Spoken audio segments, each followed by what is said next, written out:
The opinions and views expressed in the following program are those of the speakers and the host, and do not necessarily reflect those of Yoakley Scott Corporation and Your Sports Network. Yeah, I've been closer to Jesus before, so can you help me out? Oh, can you help me out? Am I on my own? Am I on my own? But can you help me out? Am I on my own? Am I on my own? But can you help me out? Can you help me out?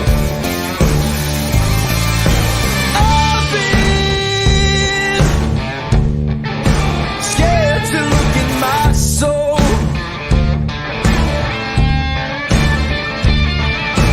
I've been afraid I would follow the road. Yeah, afraid of the things I've been told.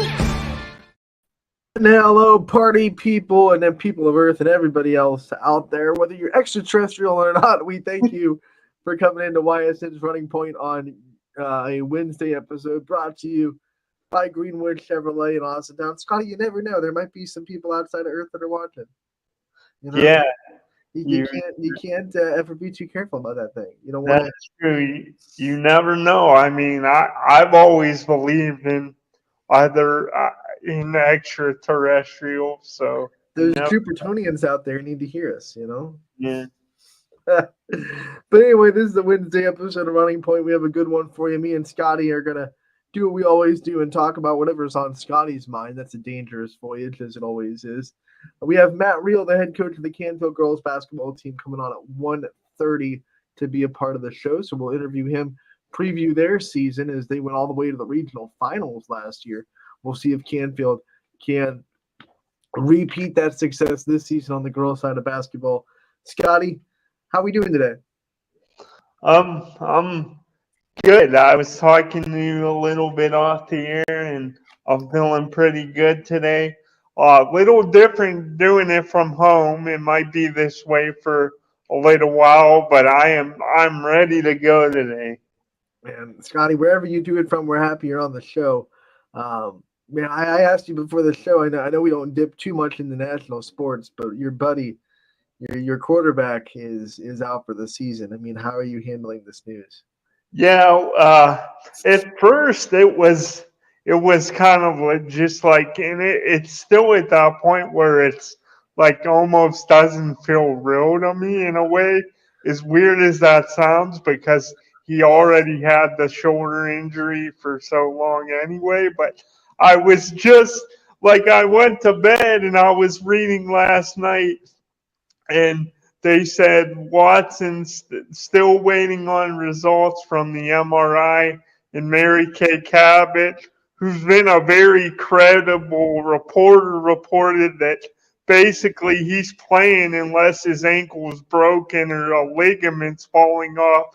But there was nothing last night about his shoulder, and then all of a sudden, boom, this morning it breaks that he had a broken bone. So it's tough because I really do feel like the Browns have the best roster I've seen in quite a long time. I still think there's a chance. They have a chance to make the playoffs, but beyond that, I just don't see.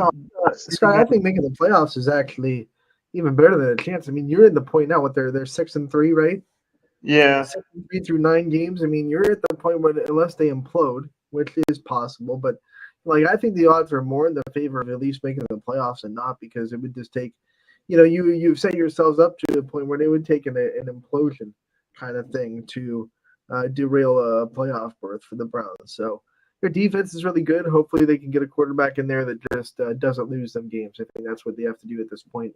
The quote-unquote game manager out there that just goes in, doesn't make the mistakes that cost you games, makes you a play here and there that can win a game. You're not going to go get a superstar that wins you games. But with the defense you guys have, you don't have to, right? I mean, yeah, that's the last thing I'll say, because I know we have other stuff to get to. But I mean, there's been guys more recently. I mean, nobody thought that year Carson Wentz went down and he was having an MVP caliber year. Not that Deshaun was playing at that level, but just as a recent example, nobody really thought the Eagles would still, win a So it has happened with backups, but it's really tough. Question: are the Browns going to try to go and get somebody? Are they going to try to sign one of those free agents that are looming out there as a veteran, or maybe that was a backup on a team? I kind of like I was serious about it, but it was kind of in jest too, because our good friend Jimmy Sutton, he gets me ready every Wednesday. So he broke the news to me today about Watson, and I said I would have TB12 on speed Oh no, dial. I wasn't talking like no. I think TB12 is happy being retired. I was talking someone like that's already like maybe on a roster that's a backup or something. Like Carson Wentz or Yeah, Kobe Brissett. I think you're like, oh, let's bring TB12 out of retirement. No, I don't think so. I mean, that was my dream scenario, but you could get someone that is sitting in a good backup role right now. well, they really the Browns really messed up, and I do think Get Chad Henne out of retirement. I do think He broke your hearts in the playoffs. He'll help you go win games. maybe he could have another 13, Anything is possible. 13-yard run with us, but they really messed up too, because as good as Andrew Berry's been, and I do think he's a really good GM, look at what Josh Dobbs is doing right now. It would have been a nice backup to have. Josh They put so much into Deshaun Watson, they couldn't afford like your good backup. They just couldn't afford it. Yeah, that's what I think he really. I mean, like I think they put way too much stock into Deshaun Watson. Like even without all of his problems off the field, he hadn't played in a year and a half before coming into Cleveland because of injuries. Yeah, that's yeah, I mean the Browns paid him like he was someone that was coming off a Super Bowl or someone that was coming off a year where he took a team to the AFC Championship or something. It was like the dude's won one playoff game in his career. Maybe you put a little bit too much stock in him, but he was playing well. I'll give him that. And he actually, I think, was one of the reasons why you beat the Baltimore Ravens, because that defense did give up 31 points. It didn't need ways to go down and score. And he at least in the fourth quarter, I know he had that early interception that was kind of bad. But in the fourth quarter, he stepped up and made some big throws for you guys on that final drive, which I think he is capable of. If you have one thing to say about Deshaun Watson, he makes big plays when you need him to, more times than not. So, Scotty, let's dive into the local scene and this. What's on your mind? What are some things you wanted to talk about in local high school sports today? Yeah, I wanted to touch on a little bit today. I saw Ty's interview with Camel's head man in boys basketball, and Anthony, I said on the show before that I'm a Lowville grad, Lowville alum, but that Camel also holds a special place in my heart as well, because I grew up in Camel. I didn't move to Lowville till I was about 13 or 14. So I grew up in Camel. They still hold a special place in my heart, and I saw Ty's interview with Nick Cantorino. I just wanted to ask you about Camel going into this season. They shared the conference title last year, won it outright the year before, and I'm really excited about. They had Kevin Moore a couple years ago, but I'm really excited about David Moore and seeing what he can do this season. Really excited to see what he can do. But what are your thoughts on Camel, and what do you think's most intriguing about them heading into this basketball season? I loved watching Camel last year because 2 years ago, to set that up with Mr. Moore, who won the Ysn Player of the Year 2 years ago, came in and put on a light show in the All-Star game that year too down at South Range, and he was the story of that Camel season. And he had a couple of his teammates that came back to Camel for their senior year, and it felt like it was their window to do something impressive. And they had a really great season, won the MVAC outright, made a deep tournament run, et cetera, et cetera. But what I loved about last year, Scotty, is in the offseason, I heard a lot of talk outside of that program from people, whether it be media people, whether it be fans of other teams, that were just like, well, Camel was just a one-hit wonder because they had those seniors come in. That was their window. They're not going to be anything great. They were kind of throwing jabs at Nick Canarino a little bit because it was like, well, it's easy to coach a super team that you just kind of put together from Camel people coming in for their last year of high school, yada, yada, yada, all that fun stuff. And I was like, wait a minute, hold your brakes. This is not like college basketball where you just bring in guys and it's automatically going to be an awesome season because you bring in a bunch of transfers. Like, this is still high school. It still takes a lot of coaching to put out a really good team. And I think he proved that last season because he took a lot of players that people wrote off as saying that Camel's window was over. This wasn't going to be the same Camel team. They had just those seniors. That's it. And he said, watch this. I'm going to do it with these guys that were playing with those seniors. And a bunch of players that were kind of quote-unquote role players a year before stepped up and proved they belonged on that court just as much as the kids that were there the year prior. I loved watching Camel last year because I thought the whole year they were proving people wrong. And I think Nick Canarino was absolutely proving people wrong because I know I'm not going to call out anybody, but there were definitely people that were saying that he wasn't a good coach. It was just the players he had. And I was like, hold on, tee out, right? Let's hold the phone a little bit. And I loved watching him just prove all those naysayers wrong last year. And having Camel be back-to-back MVAC champions was the icing on that cake. I love Coach Canarino. I love the energy he brings into this Camel program. He cares about the success of the students, not just the success of the team, but the success of their just in general lives. And that's something that Camel really needed about 5 years ago. You look at their athletics programs and what they are now as a whole compared to what they were maybe 5 years ago. And it's because they have guys like Nick Canarino come in and just feed into positive energy for that program and care about that program. And it's not just boys basketball either, Scotty. You see volleyball just had the best season their program's ever had. It's because Tyler Allen brought great energy into that program. Softball's starting to win.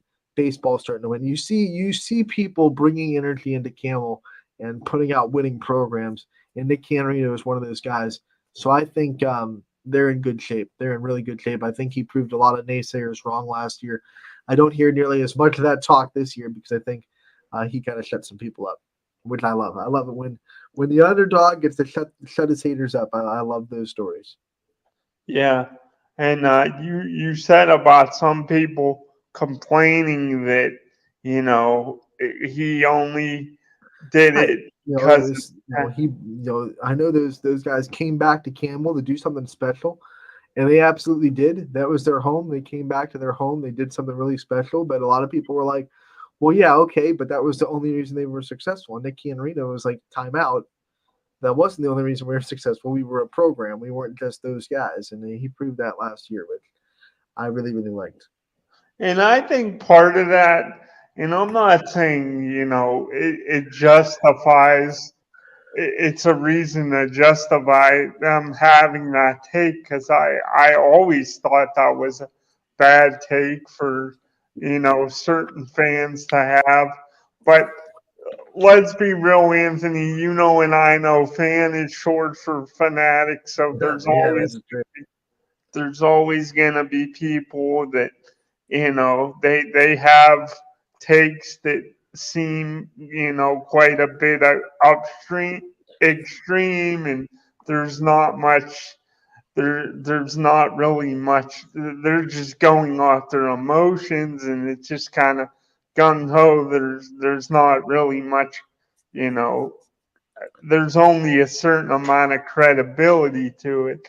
But I do think, as far as fan bases in the area, that's another thing I love. Not to get too out of the blue here, but I just love Camels, like their that arena, that floor, and I do think they have one of the loudest and most passionate fan bases in the area. So When that that's place is rocking, it's a hard place to play because you're below most of the fans. So it really feels like the crowd is on top of you if you're a visiting team in Campbell, because it's one of the only high school gyms in the area that you do have floor seatings. There are benches on the floor, but most of the seating is above the playing surface, right? So you really have the fans on top of you, and that sound is funneling down into the court. So it can be a really tough place to play when that place is rocking, and it definitely gets rocking for boys basketball. And Scotty, back to your point about fans. The funny thing about fans is no matter what level of sports you're talking about, whether you're talking about NFL fans, professional fans, college fans, high school fans, anytime you can't beat someone, you're going to come up with reasons outside of we're just not as good as them as why you couldn't beat them. And sometimes, that just leaks into some really, really negative and toxic takes, like the ones that were out there about Camel boys basketball. But hey, if you can't beat them, there's got to be a reason why, and it cannot be that it was just they were better than us. That's unacceptable. yeah, that's definitely unacceptable to fan bases. There's got to be a scapegoat. Yep, it's referees, it's coaching, it's XXX, it's NFL was scripted, whatever it may be. It's just, hey, you don't see many fans just be like, shoot, they were just better than us that night. Like coaches say it, players say it, but the fans, always want to find someone that they can say this is the reason why we lost, and it wasn't because we weren't as good as that team that night. Yeah, for sure. But I will say this season, Scotty, talking about Camel boys basketball, that MVAC is going to be really tough. It is every year, but this year it's looking like it's going to be really well evened out. I think there are a couple of teams in that conference that are going to have really, really good seasons. So you'll look at what they're going to have to fight and who they're going to have to, tussle with. Newton Falls, I think, is that team that is geared up for a big run and is going to give them a lot of problems this year. Yeah, and Newton Falls, as far as basketball, I know they've struggled. They've had their struggles over the years, football wise, but Not in basketball, because Roy Simbach is one of those under the radar coaches that not a lot of people talk about, but he's built a very strong, consistent program in Newton Falls. I think they've only had like 1 year in the last 10 that they weren't like at least in the conversation of going to be in the title chase, the MVAC. They're a very solid, consistently good basketball team. yeah, and that's where I was getting at. Is I think that a team like Newton Falls, they're kind of, I don't know, maybe this is a little bit me reaching a little bit here, but they kind of remind me like they always make it tough on you, and they make the game like ugly. And if I'm using like if I can think of a professional team that they kind of remind me of, with just the consistency and always having a shot and just wearing other teams down. It's kind of like they remind me of what the Steelers do.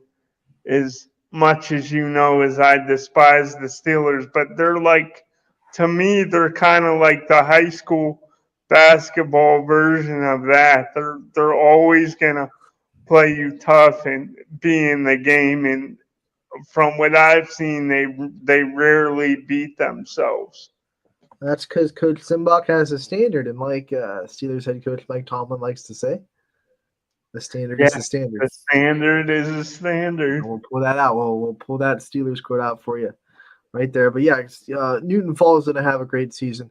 I think actually Garfield is actually set up for a pretty impressive boys basketball season. I know they're more known for success in the football season, but we're going to talk to Coach Oleski a little bit later on this week, and I think he's going to tell us a lot about this roster they have. Liberty's young and talented in that MVAC, so I really like what some of those teams are putting together. It's going to be a tough stretch for Campbell for sure. For sure. It's and that's the beauty of it is competition brings out the best in everybody, and like you have and you've given examples, and I think it's gonna be a very deep and talented conference, and it's hard to be a conference champion, but I think it's even harder to defend that championship. And I know Camel was co-champs last year, but to me that still counts as defending the conference championship. To do it 2 years in a row, going for a three-peat here, I mean that's what makes it tough in sports is defending it, because now every time anybody Camel plays, especially in the conference, they're gonna get that team's best shot. So, but I know Nick will definitely he'll have the boys ready for sure. Things are looking good in Soup City. I'll tell you that much. Good. I Good. Scotty, what else is on your mind? We have about 7 minutes before Coach Rios going to pop on for a coach's corner with Canfield girls basketball.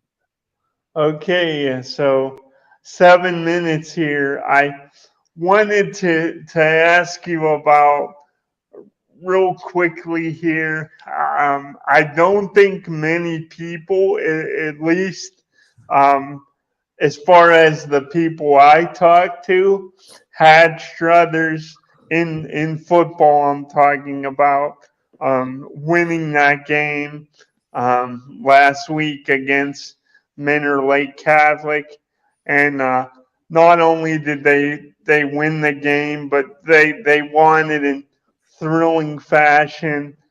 And I'm sure there's many people that think, okay, this is finally gonna be the end of the road. This is it. Like there's no way for them that they'll be able to advance past this round. But I just wanted to know real quick from you, Anthony, what's impressed you most about Struthers during this run? And what would you be? What if you were the head coach? What would your message be to the team? Or is there anything? Is there anything that you would going into this game you would do? Like, are you throwing out the kitchen sink, adding in new exciting wrinkles, or do you think you just go with what they've done all season?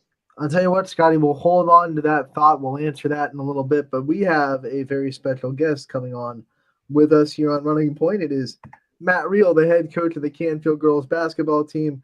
Coach, how are we doing today? Doing wonderful. Just another normal day at Canfield High School. Yeah, here we go. I love it. Coach, we brought you on because obviously we're so excited to preview the Canfield girls basketball season. Before we ask you about your roster and your schedule, why don't we just have a little recap of last year and the things obviously you learned from that great run that you had and some of the things that you're going to take from last year into this year?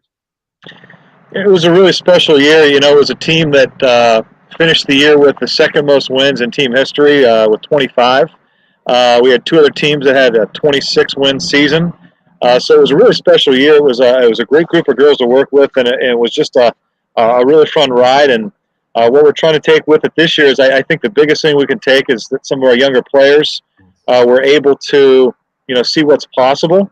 We hadn't made a run that deep in a while, at least been 10 years. So I think everybody got to experience that and get excited about it. And, we're just building back from square one right now. They saw what's possible, and they also saw what it takes, what the standard is to get to that point. In the summer and the preseason, have you seen that standard of excellence, stayed where it was last year, even with the seniors that you obviously graduated after last season? I think every team develops that at some point in the year. If you're going to have a special group, and we're still working on that because the group we had was very experienced in terms of they had a lot of varsity experience.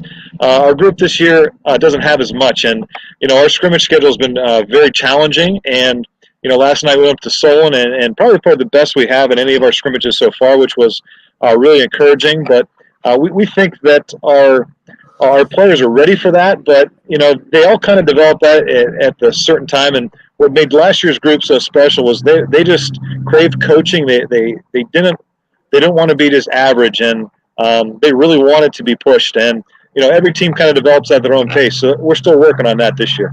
Let's talk about this roster that you're bringing up. Obviously, there's going to be some new faces on the floor this year. Who are some big names that you're going to be leaning on? Who should we know about this year about Canfield? Sure, we're going to lean on our senior class. Our only 2-year varsity player is going to be Kami Dill coming back, our point guard, and she's got the most varsity experience out of anyone. So we're going to rely on her to do a lot this year. Our other seniors, Macy Kalina, Grace McQuiston, and Kami Ritz, all played significant minutes off the bench, and they've had solid preseasons, and all of them are adjusting to new roles. Our other starter back is Jenna Treveri, who had a really, really good freshman year, and as a sophomore, she's still figuring things out at the varsity level in her new role. We got a couple juniors that are competing for time, Marina Koenig and Aline Bearcat, and then we have a host of sophomores that are all competing for time. Carly Fleming's done a nice job in the preseason. We have several, Sammy Economist, Lori Janone's new to us this year, Jenna Havrilla, Cece McElroy. I'm thinking missing one more has been competing with us, and Sophia Castronova have all been competing for time. So we feel like we have a pretty good group in terms of pushing themselves, and we're still trying to figure out our rotations a little bit.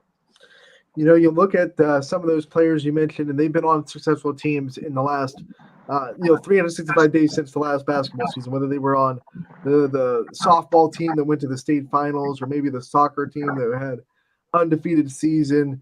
When you see that the kids have so much success, and do you think success trickles down into basketball now? I think it's a special place to coach because I think our female athletics are as good as any school in the area, and our girls really feed off that. We were as excited as anybody to see our softball team make the run last year they did at the state finals.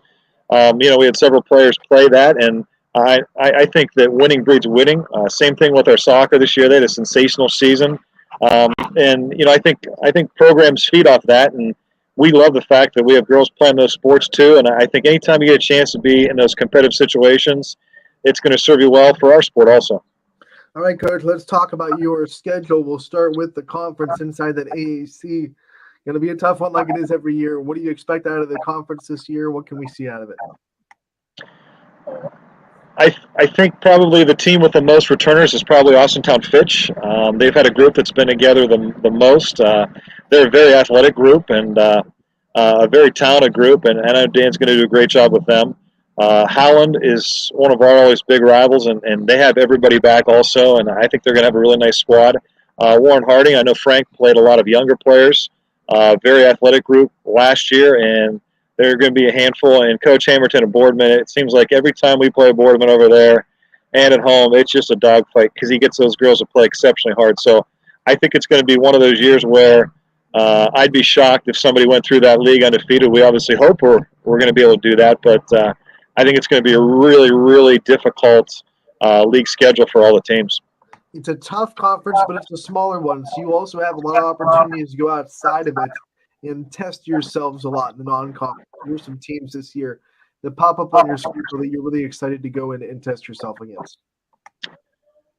A new addition this year is we have Kenny Catholic coming in, who won the state title in PA last year. We're also going to go to Burton for a tournament. We're playing Doylestown Chippewa, who was in the Division III state finals last year, in addition to West Branch, Talmadge, Struthers, think Alliance is a new addition this year. We have Streetsboro, who's going to be one of the better teams around in Division II. Those are just a few of them. We go away to Stowe again. I think our non-league schedule, every year I say it's difficult, and I think this might be the best one in terms of just competitiveness, but we're excited about it. Our girls don't really want to play games where we're winning by 50. We want to be challenged, and I think that will definitely happen with our schedule. And anytime you talk about your schedule, I'm always raising my eyebrows. But this year, like you said, I mean, two teams that played in state last year and in Chippewa and Kennedy Catholic. I mean, that's raising the bar to the next level, and I can't wait to see both those games and all the games that you're playing this year. My buddy Scotty's here with us on a Wednesday. He always brings a question to the interview. So Scotty's today, then he hit you with one now. Yeah, Coach. So I was just wondering, for you, because the other programs have been successful, and you said that you think that winning breeds winning. Is it just as simple as you, with your coaching philosophy, are you gonna not be the 95%? Is it gonna be coaching to your girls' strengths, or do you think you can maybe add some new things in there that maybe they're not used to that you could have success with? I think each group you have, I think they have their own set of strengths, and every coach goes into the preseason with an idea of what they think their team's going to be good at, and then when you do scrimmages, you find out, hey, this is working, this isn't working. We've always been along the philosophy where we're with the KISS method, keep it simple, and we're trying to do that, and we just try to accentuate what the strengths of our team are, and try to minimize those weaknesses as we're working on doing those. But I think the more you put in, I've always heard that the more the players think, their feet get slower. We don't want them doing that. If we're going to add something, we always try to subtract something so that our players aren't thinking as much as more reacting and learning how to play the game of basketball. And I think other sports do the same thing. Our soccer team, a lot of those concepts they do in soccer apply to the basketball court. Maybe not as much softball, but there's still strategy there and learning how to compete in different avenues. Coach, that feeds right into my next question is, what do you think the strengths of this team are going to be this year? I mean, you've had a chance to see them a little bit in scrimmages, and you've had the chance to obviously work with them all summer. What do you think are going to be some of the strengths that you see out of the roster this year? I think we're going to become a good shooting team. We haven't shot the ball extremely well in our scrimmages. Last night was the first time we really shot the ball like I think we can. I think this is going to be a group that as the year goes on, I think we're just going to keep getting better and better. I think our best basketball we're probably going to play at the end of the season, and hopefully we're ready to do that once our league play starts.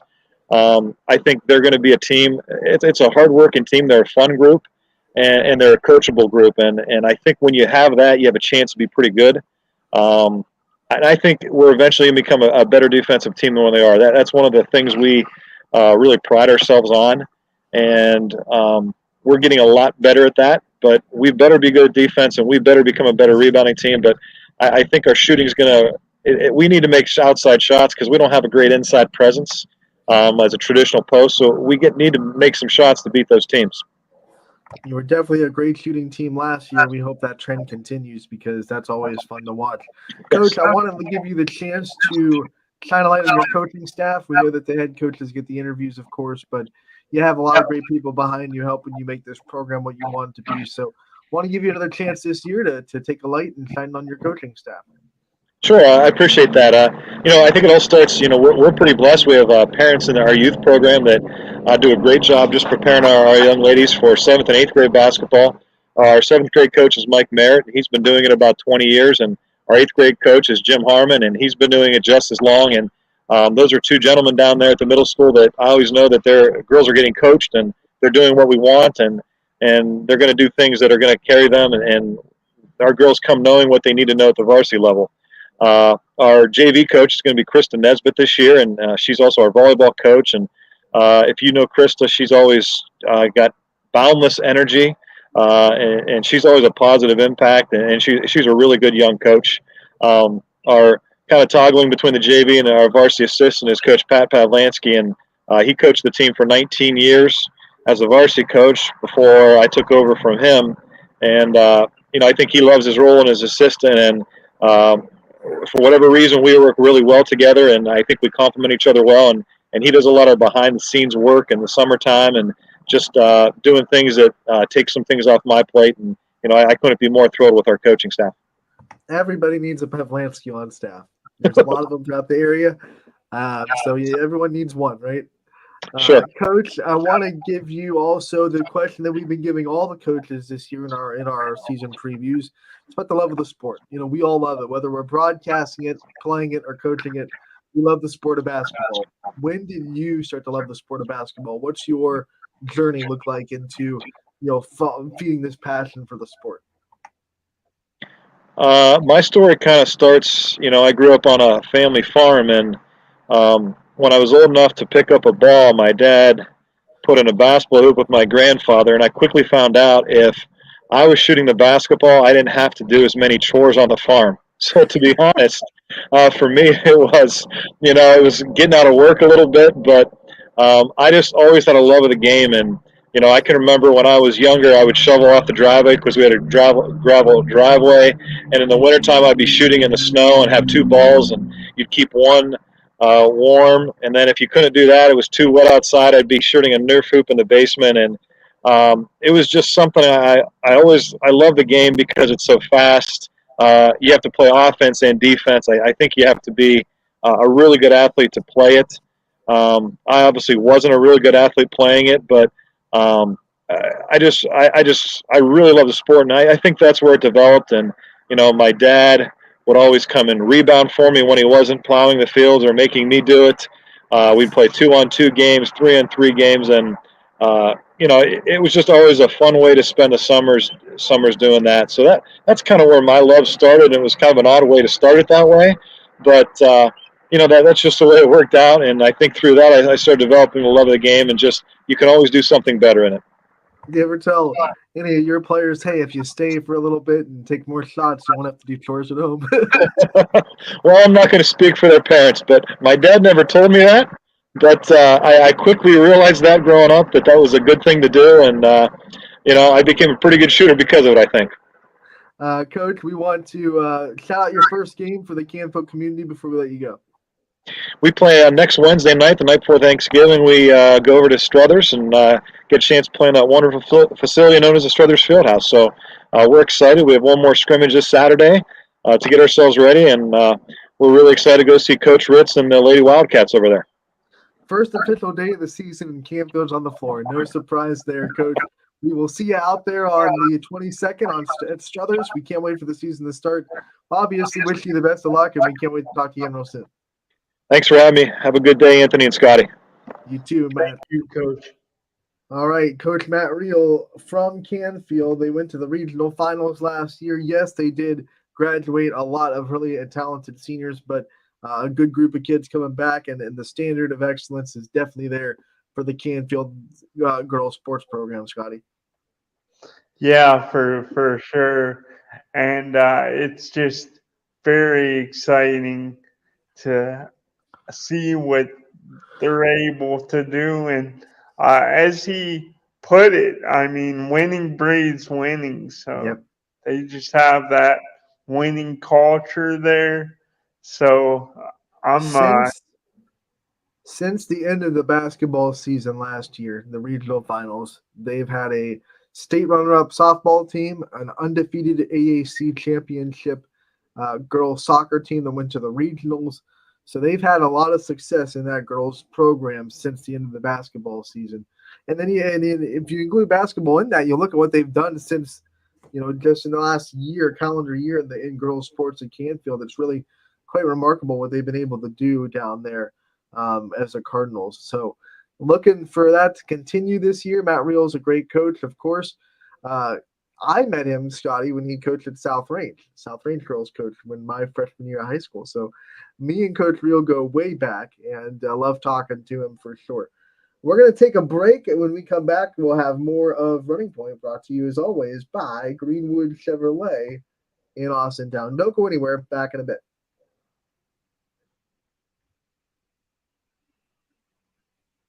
Shopping for a vehicle online should be easy and worry-free. Introducing Merge from Greenwood Chevrolet, a completely new way to buy a car that combines the convenience of shopping online with the personal touch and expertise that Greenwood is known for.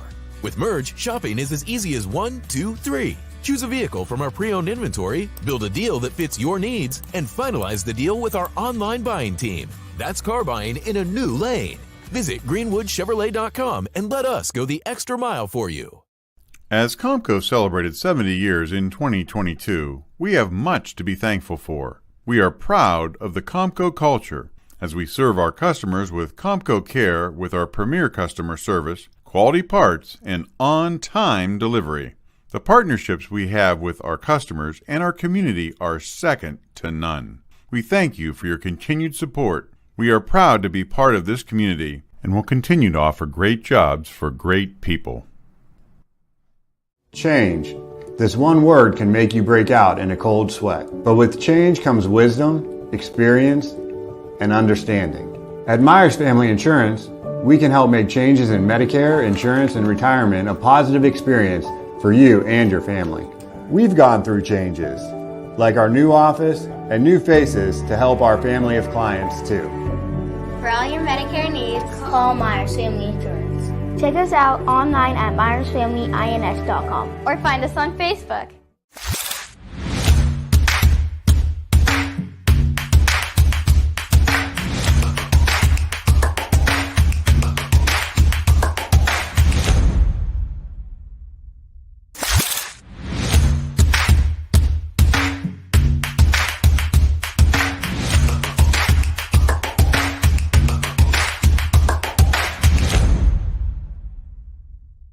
Your culinary adventure awaits at Legends Food and Drink. Experience a welcoming ambiance while you explore our appetizing menu featuring over 20 meals under $20 and over 30 lunches for $12 or less. Our private dining room seat between 10 and 20 at no additional cost. And don't forget our spacious 35-seat bar for your favorite sporting event. Book your special occasion in our elegant banquet room that seats up to 150 comfortably. Legends Food and Drink, a taste you'll remember. Market Street and Route 224 in Boardman.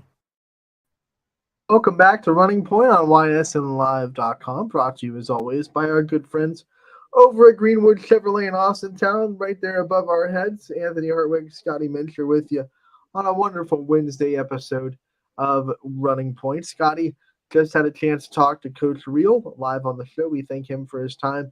So now we go back to what is on your mind. Yeah, so I started to say before Coach Real jumped on board, Anthony, I started to talk about Struthers football and their thrilling win last week against Minter Lake Catholic.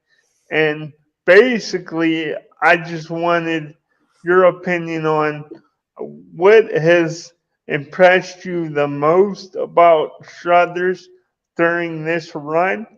And if you were a coach or a player going into this game, because I'm sure there's quite enough people saying, okay, this is finally going to be it for Struthers. You know, the magic's going to run out. You know, the magic carpet ride, it's going to come to an end now.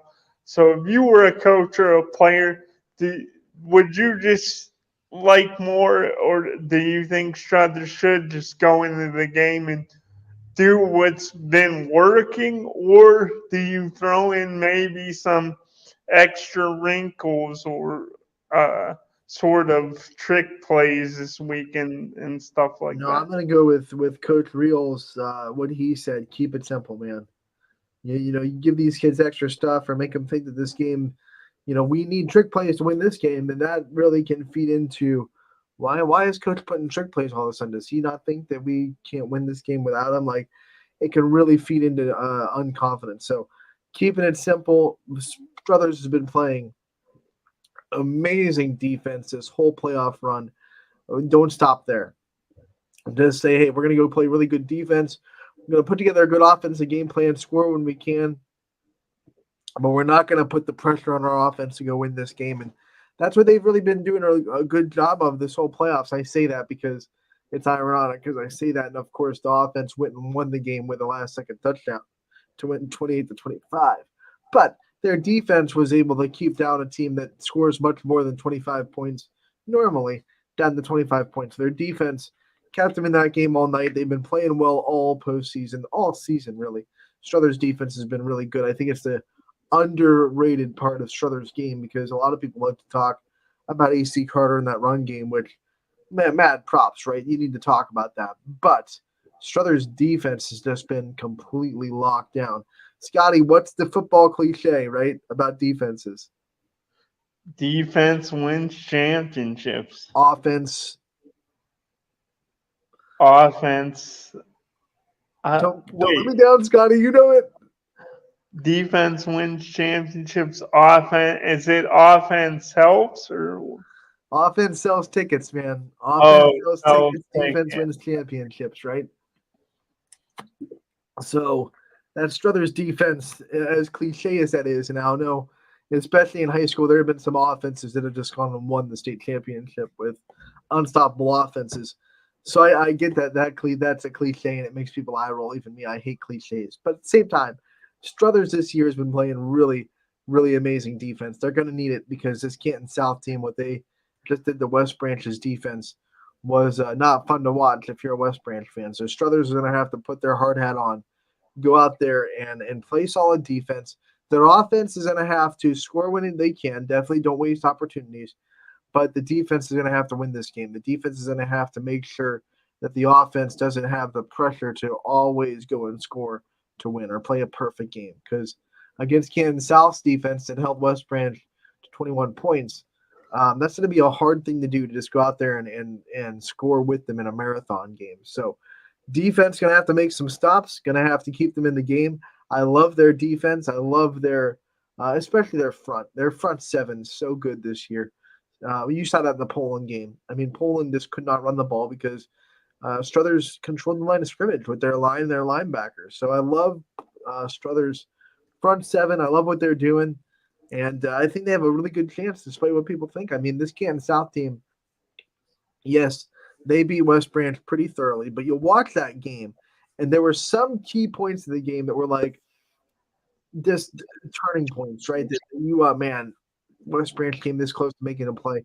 I talked about it on Monday, so I don't know if you were able to watch at all the Canton South West Branch game, but there was a play. It was early in the game. Canton South, I think, maybe had a 14-point lead, but they were back down in their own territory, right? They were inside. They were like their own 10-yard line. It was 3rd and 9-ish, like 3rd and long is the whole point I'm saying. Yeah, quarterback goes back to pass. West Branch has a great pass rush in this play.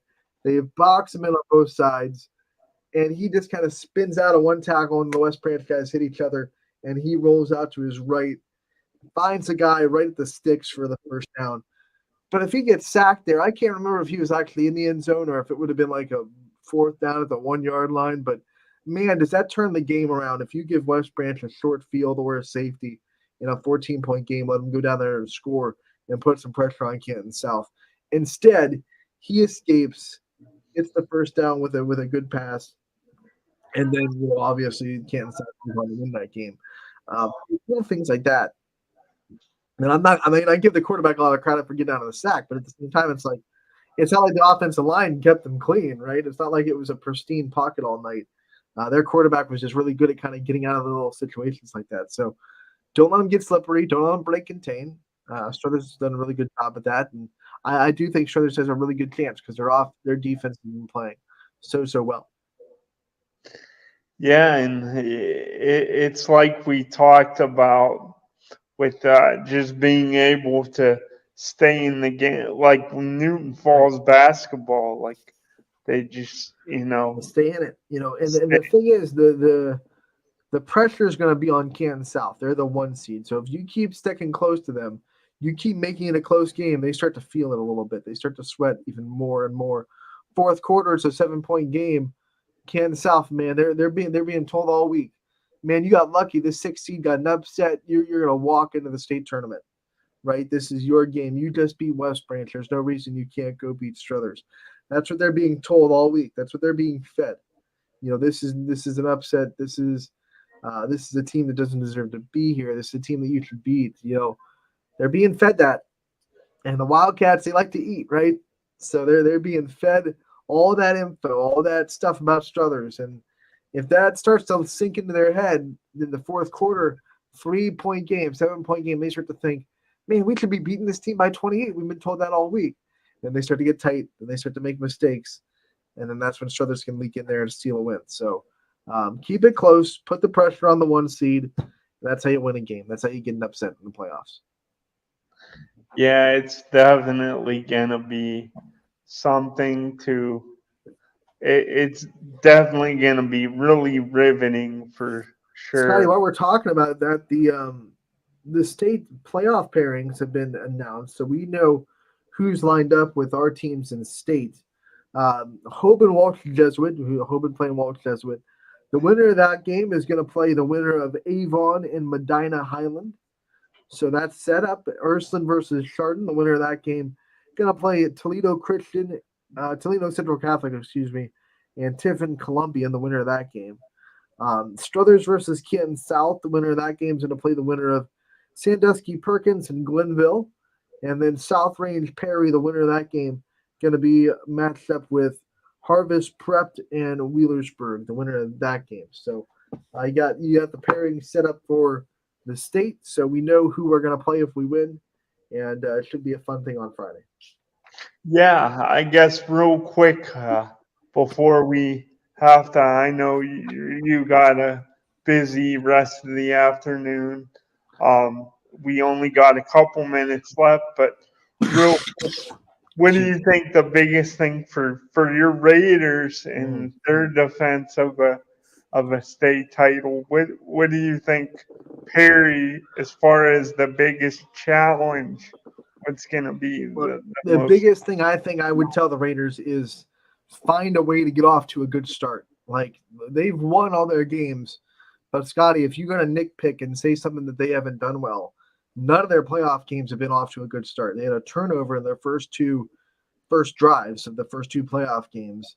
And then this one, they were really struggling for the first half, really, with this team. And then they ran away with it in the second half. So, I mean, eventually those slow starts are going to come back to bite you.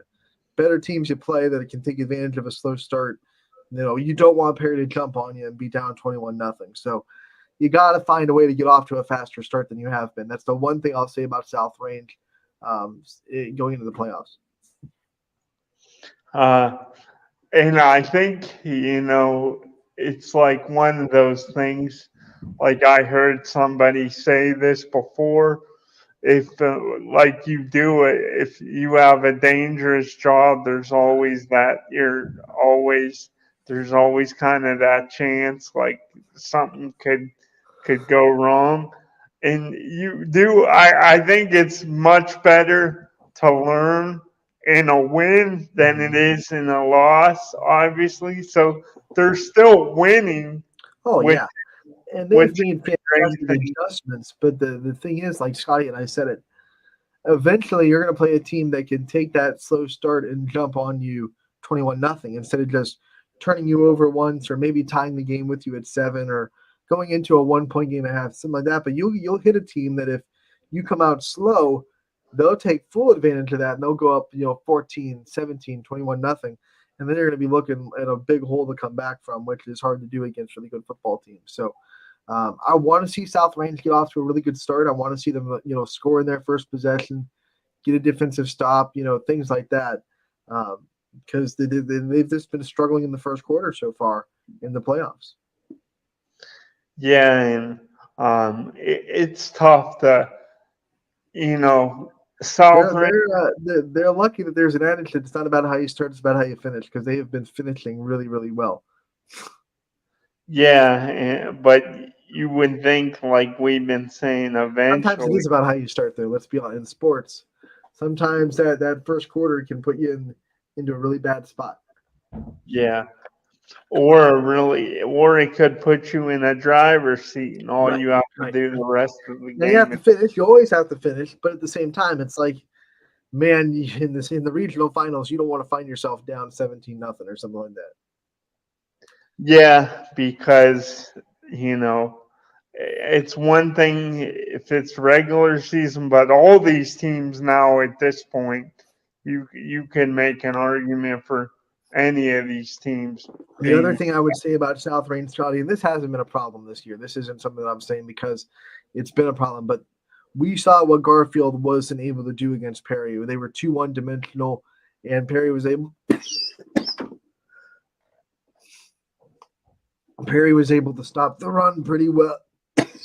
Excuse me. Perry was able to stop the run pretty well. So